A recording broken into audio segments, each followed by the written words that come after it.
students, how are you doing today? Outstanding. I'm glad you're doing well. Today, we're going to talk about morphemes. Morphemes. By now, if you can understand what I'm saying, you have already learned how to make conversation in English. And it's like learning how to drive a car. Do you know how to drive a car? You do? Very well. Now, the vehicle, the car that you drive, it has a lot of parts. Do you know the parts of the car you drive? You know the main parts, right? You know the hood, the trunk, the steering wheel, the windshield, the bumpers, the seats, the doors. Outstanding. How about the mechanical parts? Do you know all the parts of your car? Okay, so I want you to imagine. English as mechanical parts. Oh, sorry. I want you to imagine English as an automobile. We already know how to drive. We know the main parts of the automobile. But we're going to start to analyze the parts, starting from the smallest parts. And in English, there's something called morphemes. Morphemes. And what are morphemes? Morphemes are parts of words. They can't be divided into smaller parts. So they're the smallest language unit in the English language. They're the smallest unit that has meaning. And what are these units? They are word elements, prefixes, suffixes, and root words. Now, here are some examples. Word element. Word element, that's when we make plurals, we add an S or an ES, or they indicate, for example, the past as an ED. These are just examples. Okay, like S and ED. For example, we have dog. Okay, so dogs has two parts. Dog and the word element S, which indicates that it's plural. Or in the word wanted, we have want and ed. That's two parts. So the word wanted has two parts. Now, here, a suffix. A suffix. I'm sorry. A prefix. A prefix. Here's an example. RE and PRE, which is 3. For example, in redirect. Re is one part.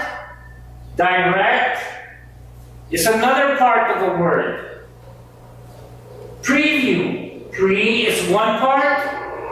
View is another part. The suffixes.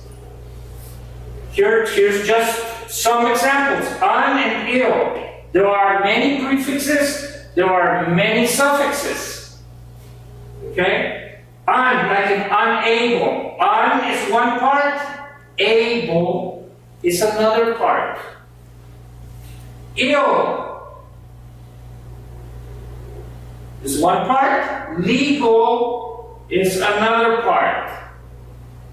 Now, I want you to note that word elements, prefixes, suffixes, they have a meaning. They have a meaning. So it is important to learn the main prefixes and the main suffixes. What do they mean? Because this will always give you part of a meaning of a word. And we also have root words. Okay, root words. Now, sometimes when you combine root words, you create another word. And here's an example. The word down, that's one word. Town, that's another word. But when you put them together, down, town, now it means something different. Okay, so downtown. Now, root words can stand as words by themselves. So, down, you can put it in a sentence as a word by itself. Okay, you don't need to divide it into parts. Town can be used as a word by itself. Suffixes, prefixes, and word elements cannot stand by themselves. They cannot be used by themselves. Okay? So,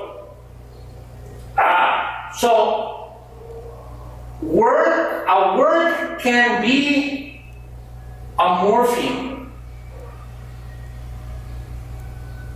If it's a root word, it can be a morpheme. And you have to understand this. But morphemes are not necessarily words. Don't get confused. Okay? So again, let's wrap this up. Morphemes are the smallest unit that has meaning. It can't be divided into smaller parts. And they're usually word elements, prefixes, suffixes, and root words. Root words.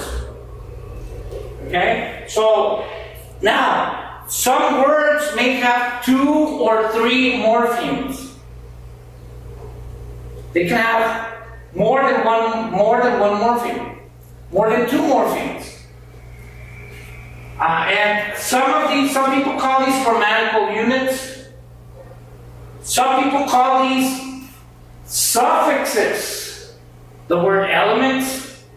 Don't worry about what they call it. Don't worry. Okay, here we're going to call them word elements. If somebody wants to call them a suffix, it's okay. So, like for example, S and ED, it's a word element. Outstanding. Now, I want you to understand these parts, that the morpheme is it's a part of a word, so it's a smaller unit than a word.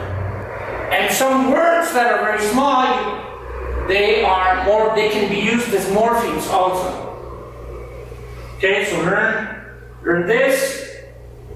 In another class, we're going to study prefixes, suffixes, and this is just like an introduction. So I'll see you next class.